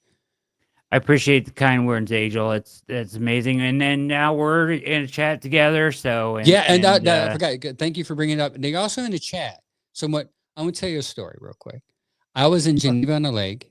I was eating some steak, some nice rosemary fries, and some mac and cheese. Okay. And I was drinking some bourbon, and I get a text on my phone from a Substack. I'm like, oh, great news. Must be some trade or whatever. And I saw, this is how I found out Kenny Pickett got traded. Kenny Pickett got traded. It was posted on there right away, and it was a lot quicker, at least for me, than the other apps. So there's another benefit to it. And also, too, if you have a question, any question about the team moves, a player, people know stuff on there. And not just Brad, it's just any, you ask a question and you get like 20 replies within like 20 minutes. So it's a If you're good in that kind of thing to have. community, you're there to share like a higher level of information. You're not just like, yeah. So if it sounds like I'm going to be smart within the next 6 months, that's why. You do the founders chat, you get in a specific Slack with like the first 50 people that were there. It's pretty cool, man. There's a lot of different levels to it, but just get involved like we just did. For any paid subscriber, they got a free entry into an NFL Survivor where we're giving away some cold hard cash for that. Speaking of, there's another Survivor that anybody can enter for $10 right now. I don't know if you've ever messed around with Splash Sports, but it's awesome. Went up to $13K, $10. I'll leave the link on my at Ward on Sports. You can find it in the on my Twitter timeline. I'll repost it again tonight. But anybody, $10, hop in there and get in on the action. For Survivor is so much fun. I don't know if you guys are into the Survivor. $13K, I can call off work for 3 months. There you go, man. Yeah, get in on that for $10. Hey, unlimited entries. Get in as much as you want, man. But but that's fun, and you know the paid subscribers, you know, we did a free one for them exclusive. So there's perks and stuff like that. It's a cool community to be a part of. So, and hey, that's how I got hooked up with Angel, and that's why I'm here. So I appreciate I was on there. I'm like, I really would like this dude on my podcast. I'm like, he might be. I was like, he might not. He fanboyed hard. I did. I was like, guys, bro, we got Brad on. We got Brad Ward on. And he responded pretty quickly too, which was encouraging. I was like, totally. That means I'm not a creep. Yeah. So it was really cool. But love the stuff. Love you guys' show. Just pass the word and tell them that we're fans. And I listen to you guys every day, and I'm going to push for you guys more and more. So thank you for coming on. I appreciate it. Hey, my pleasure. I had a blast. Mike, I'm putting my number in the chat, the private chat. I was going to say, don't put your phone number in the chat. Not that chat. Private chat. I got you. All right, perfect. Yeah, I got it. That would be bad news. Perfect. There. But everybody, just so you guys are all aware, I don't know, Brad, if you want to come this weekend, we are having our initial game party at JB's Tavern in Parma, Ohio, 4305 Brook Park Road. They're going to have breakfast out there. They're going to have make your own omelet type deal. Make your own omelet. Come there. We're going to give away a bunch of stuff. We're raffling off a bunch of stuff. This is thanks to the Tuscarawas Browns backers, guys. We have a Bob Golick signed helmet along with Anthony Griggs. Dude, there's plenty on here. Yeah, we're also going to raffle off a set of Green Bay versus Browns tickets, section 317. So. And then we have that's a Bud Light porch, but we also have Sam put an amazing basket together full of Browns merchandise for you guys. It's going to be awesome. Get down there, have a few drinks, eat some flatbread pizza. They're also going to have a barbecue company there, a food truck. So that's going to be awesome. Get down and pregame with us. We are the Muni lot this Sunday, just so you guys know. In Brook Park. It's about 10 minutes away from the future Brown site. Yes. Not to compete with your thing, but no, but he's about to compete. Look at Brad just cut out. No, I'm kidding. yeah. Mute my mic if you don't want me to say that. No, we're doing assist. I don't even know what this is. Yeah. But apparently you just like put in your TV provider and it syncs them all up together. You can't, the NFL is hardcore about their rights. Like the NBA, you can go on to like, what is it? Playback and like announce games and watch them together. Everybody can, on a stream. NFL, you can't do that. But this app syncs it up. So like if you're, direct TV or whatever stream or whatever you're watching the game on, it somehow syncs them all up so that you're all at the same time. And then you watch the stream, and it's just going to be me and Jake watching the game, reacting, chatting with everybody during the game. So if you're at home and you don't want to listen to the terrible announcers and chat up the game with us, you can get a lot of knowledge from Jake and a lot of profanity from me. So yeah, we try Win-win. to refrain with profanity, but we use it on the regular. Yeah, Anyways, no, we did that last year. We did the Pittsburgh game at a friend's basement bar, And it was kind of cool. It's a Pittsburgh game that we won. That was kind of a cool experience. We learned Snow some game was things. unreal. It was, and especially for a first snow game for a certain quarterback that's no longer here. Who has gone full? I don't know if he's completely lost. Have you seen him and Dart chewing on each other's fingers and stuff? That's so weird. Yeah. I saw some special with him and Eli Manning the other day. It was like the guy is just an ultimate character. Like he's Love him. a cartoon, and it's so fun. Brad, I promise you, if we ever meet in person, I will not chew on your fingers. That's a I good thing. appreciate that. I appreciate that. Angel can't. Angel might. Yeah. No. Angel might. So weird. I'll shake your hand, but I won't chew your fingers. Yeah.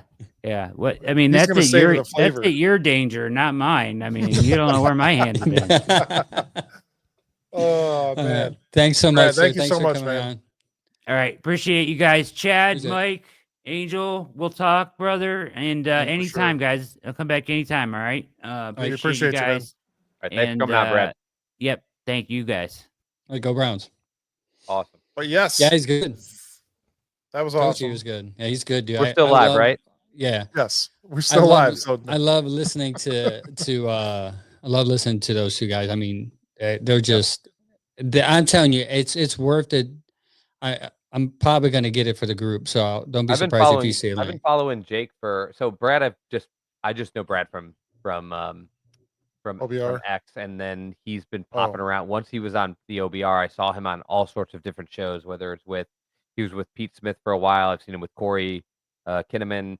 So he's been around that group. So it was good of him to explain how things went down, and that Jake brought him in. So I've been following Brown's film breakdown with Jake for a couple of years, and through kind of the evolution of I didn't realize it split off from the OBR. I didn't catch the separation, but yeah, the last probably since just after Deshaun got here, like 2022 and 2023 and 2024, I was following that a lot because the quarterback didn't look like it was supposed to me, and since I don't have access to just all of the film, and the guys I like Dan Orlovsky or Kurt Warner or J2 O'Sullivan, who like break down film, will pick like, well, I'm going to do Tua this week, and I'll do that. So you don't get all the Cleveland quarterbacks, you don't get all the games.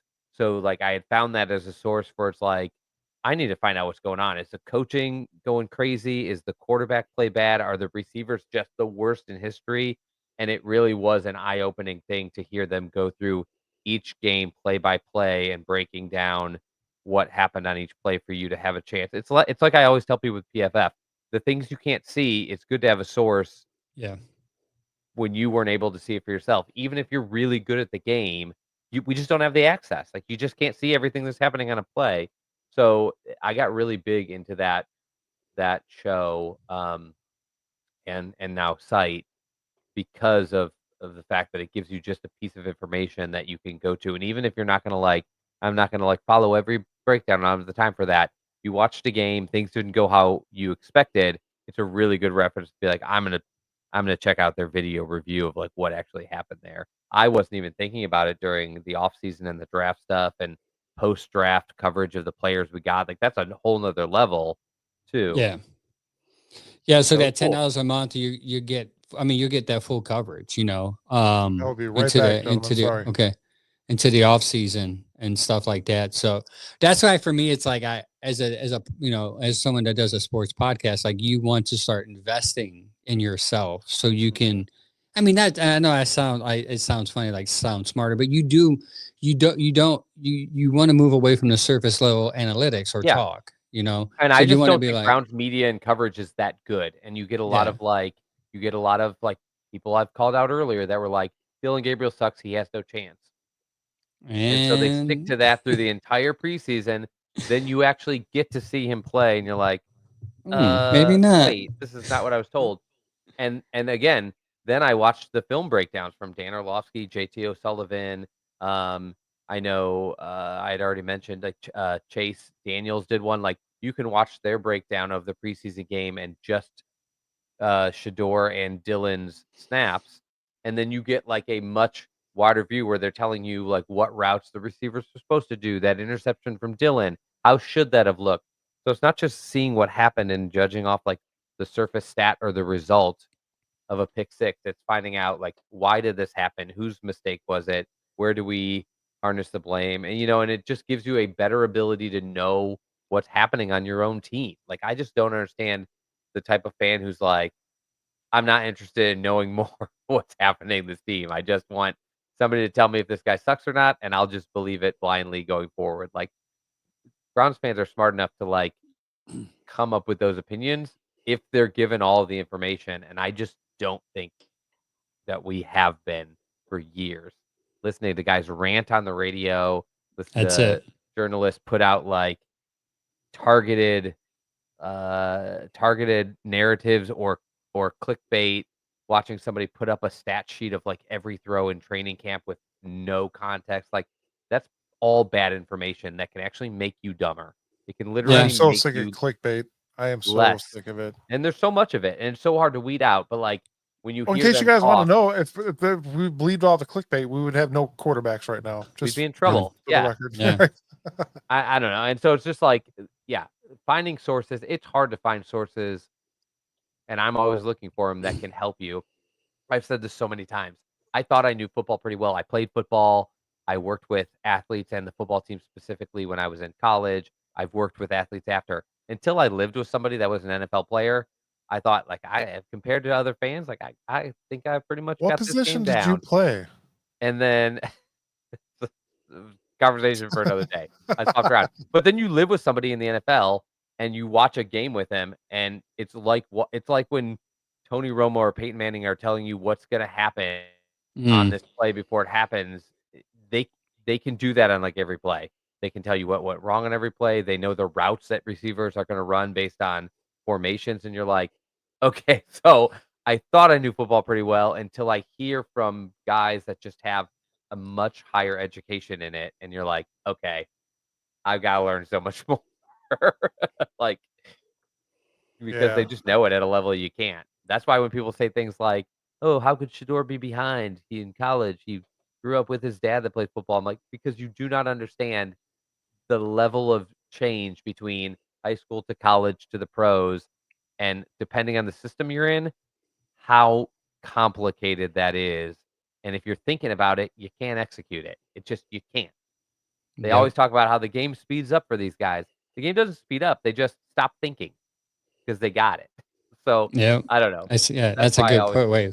That's a good way of saying it. That's actually, it doesn't speed up. They know what they're doing. They don't think about it. They just go, boom, see You're ball, hit first ball. driving a car, you're like, okay, I got to shift into second gear and then clutch. And then later you're sipping a cup of coffee and you're just happening. Texting. You're not thinking about it anymore. Yelling at the road, you stick up your middle finger. Yeah, you're able to scream at people. Guys, so we have a game this week, Bengals. Let's talk about it a little bit. So Bengals, number one passing offense last year. You would have not known because they come up with these historically slow starts where they're like they catch four. And they miss it. So it's easy to think like, oh, how good were they? Yeah, their offense was pretty Marcus legit. Donald actually brought that up too. Yeah, the Bengals are here. I'll bring it up right now. The Bengals are very slow starters until about week 5 to 6, and then they get a hoot. And that's part of the reason why Joe Burrow wanted to play in the preseason. Is because you My say he's stepson tired just said, of Yeah, I wanna- so I They're wanna- trying to get out of that. I don't know if they can, but I want to love this this is a kid. good time to face them. yeah, so yeah, what they averaged last season, they ranked number 6 in points, 27.8 per game, which is a lot considering that we averaged 15 or less. Was it 15? I think it was 15. It's 16 or something like that. Yeah, it was it was horrible. It was horrible. dead last. We were dead last in every offensive statistic known to man last year. Yeah. But their Even our defense, number card. 6 overall offense. And by the way, these are 2 important. So the passing one is just significant because, like, who cares how you do it? Like, they happen Yep. to be number 1. So it's like, that's worth thinking about with us going in without Martin Emerson. This next one you said, like, the total points per game, to me, that is the stat for an offense. How good is an offense? Who is number 1 in points per game? Because you could be number 1 in yards per game and number 7 in points per game. That's I mean, nothing. You're that's going to lose. great. Yeah, if you're kicking a lot of field goals, you get a ton of yards and kick field goals. This team was number 6 overall in just overall scoring points, and to me, that's the most important offensive stat. Yeah, a lot of people didn't realize it, but Joe Burrow quietly had an MVP type season last year just because their slow start and they didn't make the playoffs. No one really noticed it. It was just quiet. So, and I think that's what Joe Burrow was like. We have to continue that. In order to do that, you got to play.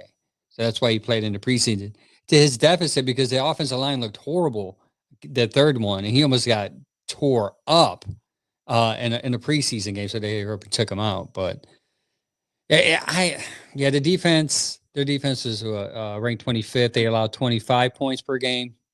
So hey, you can see why they struggled last year. Yeah. I mean, kind if of they like even had a semblance of an offense, I mean, of a defense. then the league's in trouble. You can't go to the Super Bowl with a bottom third of the league defense, and 2 years in a row, that's exactly what they walked in with.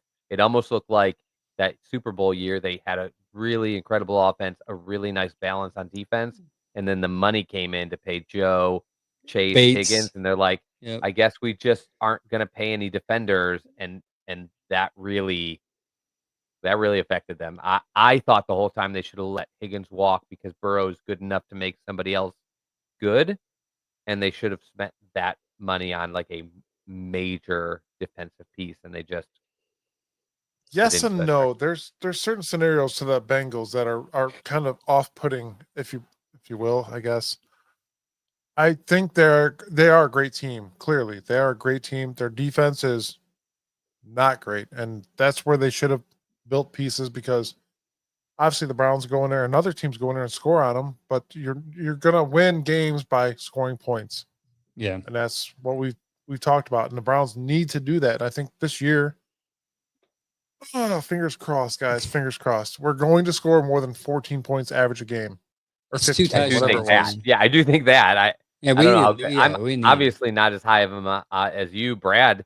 Brad's picking them to win up to 10 games. Like, I I said guess 7 anything's and 9. possible, but yeah, I'm sticking to 5 to 7 right Yeah, now. 5 to 7. Because I'm afraid. What I'm afraid is that even That's if my Joe 3. struggles, and if Joe struggles a little bit, they're gonna be like, "There's no way out of He's just this." streaky. This, To me, he's he's just streaky. streaky. So, like, Yeah. I can see him winning a couple of games in a row because he can do that. He can get hot, but I've also seen him get really cold, and so that's where you can lose a couple in a row. But And to Mike's point, that defense is good enough, White Mike, to give you what 3 wins if your offense You would plays. hope. Your offense plays average. If your offense could give you 20 points, you can win 2015 ish. Yeah. You would hope. Again, it goes I back. think I should have brought this up with Brad. It's like, yeah, because he brought it up. He's like, there's a lot of like things that happened last year. Minus 22 in the turnover ratio was one of the weird things that happened. It was historically horrible.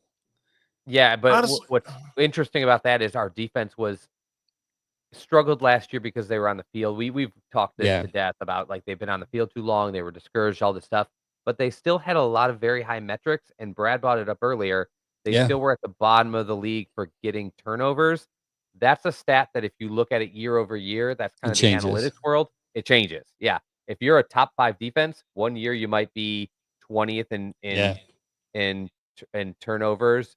The next year you might be 3rd. Like, it just so much turnovers are has to do crucial. with the ball bounce, though. It's like Yeah. you can have a great defense, and the balls that get tapped in the air or the fumbles that come out, might just bounce to the right team. So like turnovers are not a great defensive stat because some of the best defenses sometimes don't get them, and sometimes defenses that are mid get a ton just because it's one part of the game where there's some real luck involved with where the ball flies when it comes loose. So I do see your point there. I do. Yeah. so they could turn I that just around. think if they- we can get more turnovers this year as well, that'll It turn helps. the At least page catch for the sure. ball If one I were time, betting, right? I would be Right, shocked right. if they were as bad this year as they were in that category. No, last there's that's what I'm saying. At least if you balance it out, they can at least be average in the turnover ratio. The biggest thing for me is they had opportunities last year. Their DBs just can't catch. It seems like they drop it or I don't know, they just take the wrong, they slide. I don't know. It's And like we a don't have weird, that safety. We don't have that roaming safety. Like Grant We Delpit, I will. love. I think if he wouldn't have torn his Achilles and missed his whole rookie season, yeah, I still true. always believed he would have been a stud. And I think he's gotten pretty good once he recovered, but he's just not a turnover guy. He's a box guy. He's a tackling machine. He's a really good player. They don't have a roamer and they don't play. That's another thing people don't account for. They didn't set up like a zone secondary where the guys are just sitting around like kind of like keeping space and jumping balls. Like they're doing a lot of man coverage on the outside, which means if they're doing a good job, the ball's not even going to go that direction.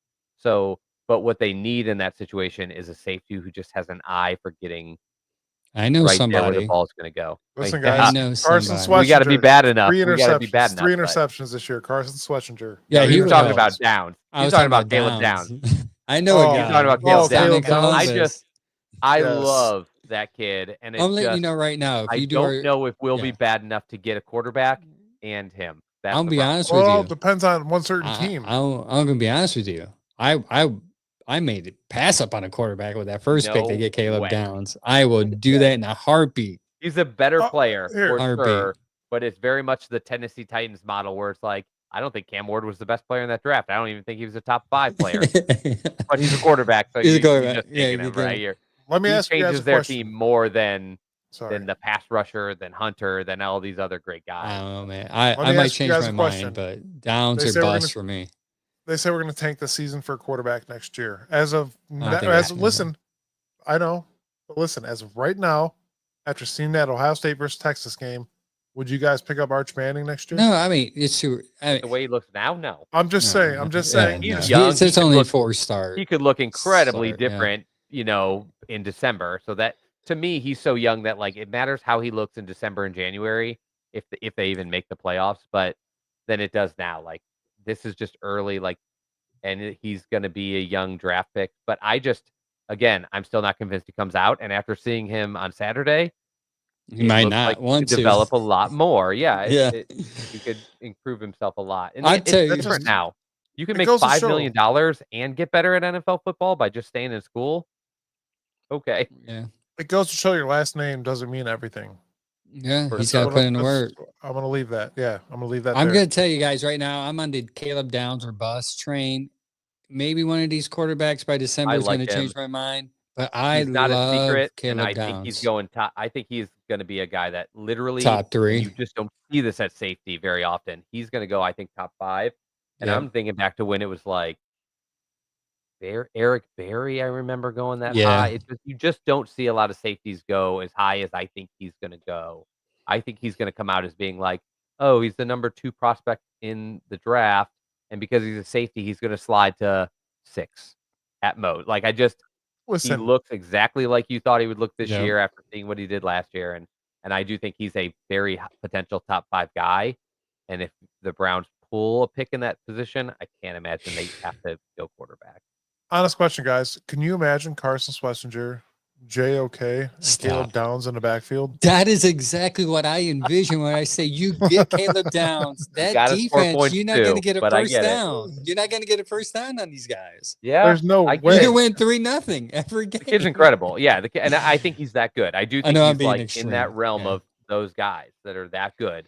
It would be tough, man. I'll be honest. If I was, it would be tough. Again, this is how I feel now. It might change by December, by January. But if you like 3 of the quarterbacks and you're there to get Downs, and you know one of those 3 are going to be there still, you get Downs and you settle for the second best quarterback.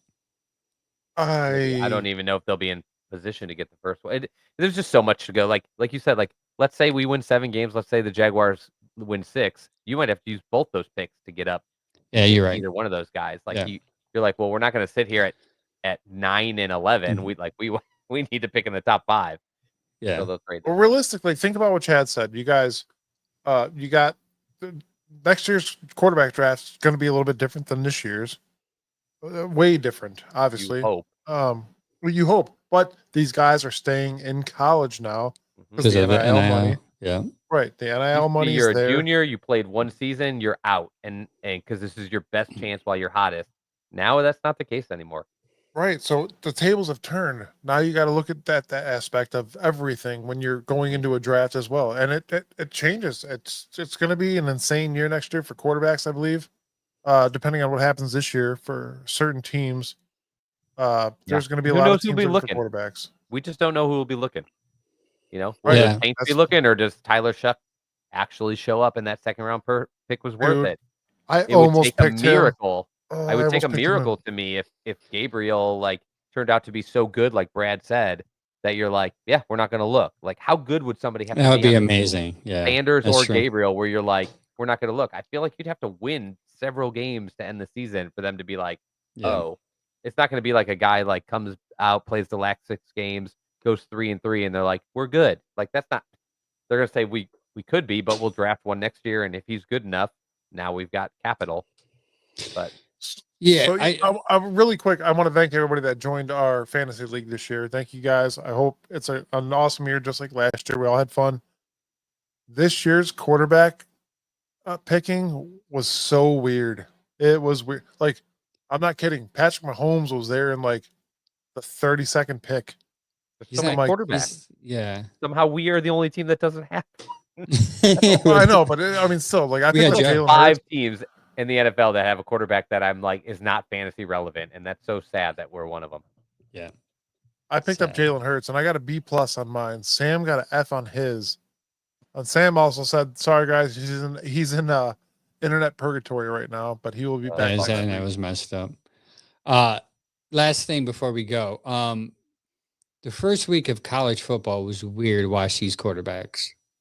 Was it not? I felt like Sellers was, and a lot of people were higher on Sellers than I was. I expected a little better from Sellers, and the other quarterbacks, LSU, they were just like when I was watching them, like, Eh.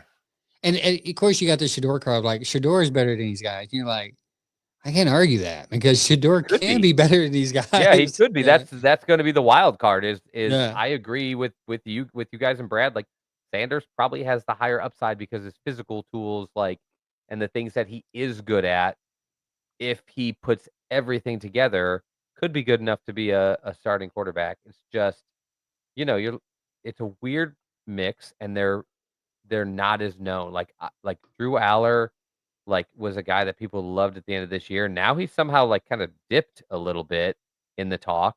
People are talking about Klubnik, and some people are like, well, I don't love his physical tools, but he's the most like pro ready. Nussmeier?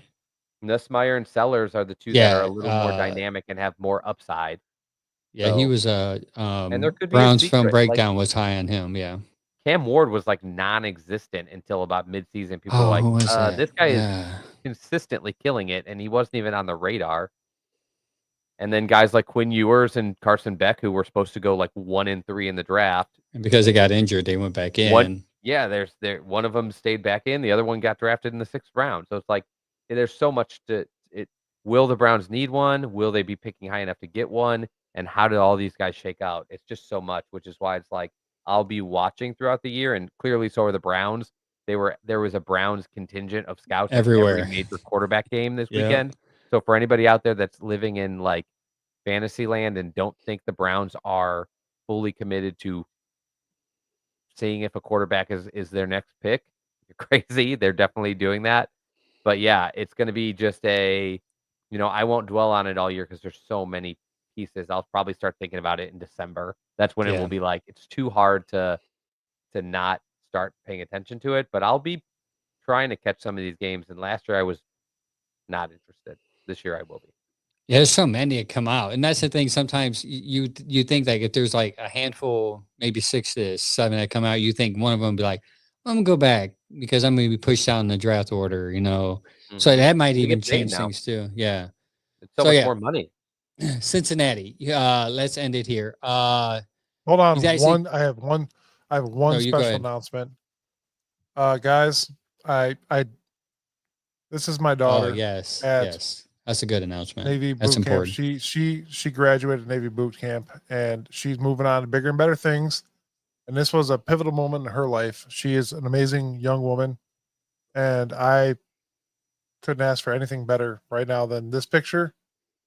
It's a big moment in life for her. She's doing really, really, really well. She went from Chicago, now she's in Texas. And Chad, she might end up by you at the naval base. Big base out here. So, That's a huge nice this naval place to base is be out in here. San Diego too. That's a nice area to be in this. San Diego. She's going to the one base is in San Diego, but this That is would be nice. a huge moment. And I'm sorry, guys, if this is not Browns related, but No, it is. I had to give her It's props. more important than Browns related. That's a big thing. I saw the video of your wife Amanda posted, and I was like, I'm not ready for that, dog. Not ready. My Yeah, I girl's was at work, I dude. know. I was crying like a little girl. It's awesome. This girl has. I'm gonna stop talking. But Yeah, yeah, thank you guys. Thank you you're gonna everybody. make me cry, man. We're gonna be crying. Bearded brown crying men on the podcast here in a minute. Yeah, A couple of I bearded men can't crying in their beards. I can't tell you guys how proud of her I am. She is an amazing woman, and she's doing big things for us and hopefully the Browns one day The when US of she's A. out there singing the Protect us. national anthem at the Browns Stadium. That'd be dope. So let's get these. Well, I don't know if you want to do picks, but do you think this? Well, it's a winnable game, right? You got your offense. You got Joe out there. He's won the last It's 5 your best games. chance Yeah, he's got for a 500. while. Yeah, he's got 5 300-yard games with the Browns. Mhm. Issue is the last time he's only 9-12 against the. He's 9-12 against the Bengals. They have his number. He took a loss against the Jets. The last when he was with the Jets, he took a loss against them. Yeah. Lost 27-12. Threw 2 interceptions, 4 sacks, and he threw 52 times. To me, that was That's a not- better Bengals team than this one. Yeah. But yeah, it's there's no gimmies. I just think this is the Browns matchup, and Brad was right. In the first 6 weeks, this is the game you look at and you go, all of these teams are better than the Browns last year, but we expect the Browns to be better, and this is a team where we expect the Browns to be a top 5 defense. We expect them to be a top 5 offense. We expect the other side of the ball to not be great. Whichever team's other side of the ball steps up and gets it done, that's the win to me. Yeah. I'm hoping for a good offensive. I think our end defense is going to help us, but I'm hoping that we score enough points because I'm a little worried. Like Brad said, those inside those nickels, man. It's It such worries a me. bad. The Worries me. Bengals are such a bad defense. It would have been if Quinshawn was on this team right now, I would have just called it. Yeah, But me since too. he's not, I'm not exactly sure how they'll approach running the ball, but I will say this is not a game that would shock me if the Browns come out and surprise. And I won't jump the gun if they do, like, yeah, they're fixed, because I think this is their matchup. And like we've mentioned, the Bengals have had the better of us since the 2010s. They're up in the rivalry right now. They're up 6 games on us, but in the last 10, we've won 6% of them. That's not crazy. Kevin's Winning 6-4. Yeah, 6-4. But yeah, Kevin can compete with this team. Angel stat proves it. Listen, to be honest, Jerome Ford. Yeah, Jerome Ford has 7 yards, if not contacted at the line. 7 yards on average. That's huge. 7 Give yards. him some space, man. Give him some space. And our offensive line's ready to do that. Poach's is back. It's all 5 compared to last year. Think about how different this is. All 5 expected starters for the Browns at line are going to start. Last year we had like 2 expected starters at the beginning of the season started, and the rest was just shifting all over the place. It was a nightmare. So for the first time in a while, our whole offensive line is at least starting the season healthy. Man, 47. Dustin Hopkins is gone. We haven't talked about this yet, but He's gone, and I'm kind of amazed. That's a good score Sam put up there. Sorry, go ahead. Yeah, I agree. I agree. Realistic. Yeah, it's Bengals realistic. put That's up a a good lot score. of points, but I do not think they're going to do it against the team unless they. And the just over really under roast is at somebody. 47, so 47 and a Yeah, half. So that's typical. Huge. But no, I think this week, obviously, guys, come down and join us at JB's Tavern. Yes, please eat some do. Eat some omelets. There's some also beers, another and go to the game. It's a barbecue truck coming by. No, they posted that today. Yes, the notorious PIG. Yeah, not notorious BIG. The PIG. Notorious Pig. Food truck will be there, and he's got some amazing food. I'm not kidding. I tried it 3 weeks ago or so. But yeah, he is definitely good barbecuer. Connoisseur barbecue. Sounds good. My favorite kind of food. I'm just rolling through some of these favorited comments as you guys close up. But yeah, barbecue is on top of my list at any time. I'll be out here at the Browns Backers bar, the Beach Browns Backers in Ocean Beach. This is, I think, the start of our 7th season, even though it got fudged up through COVID a little bit. Pretty exciting for us to be able to return there for another season. So, are you able to come on a show for a minute? My time. Are you able to come on a show for a minute Sunday? I don't know. It's so hard to do from that bar. It's such a little dive bar to do, but I can try to step out and maybe hop on through the phone. Yeah, I'll send you a link. Probably we're lucky to have tables if we have a good crowd because people just have to stand. I'll send you a link if you can. If you could, right. If you could jump in, they have good bourbon there. $3 High Lifes. That's pretty much what I'll be. That's all you need. High Lifes. They're like $1.50 here, man. You're in California. We're in California, man. This is $8 beer pound. Yeah, price of living's higher. Cost of living's higher, dog.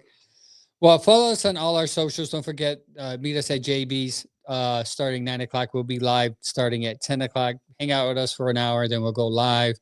Go out there, support that local bar, support us as a local podcast, man. We've had a string of guests, by the way. Let's not ignore that because I don't know if we're going to have one next week.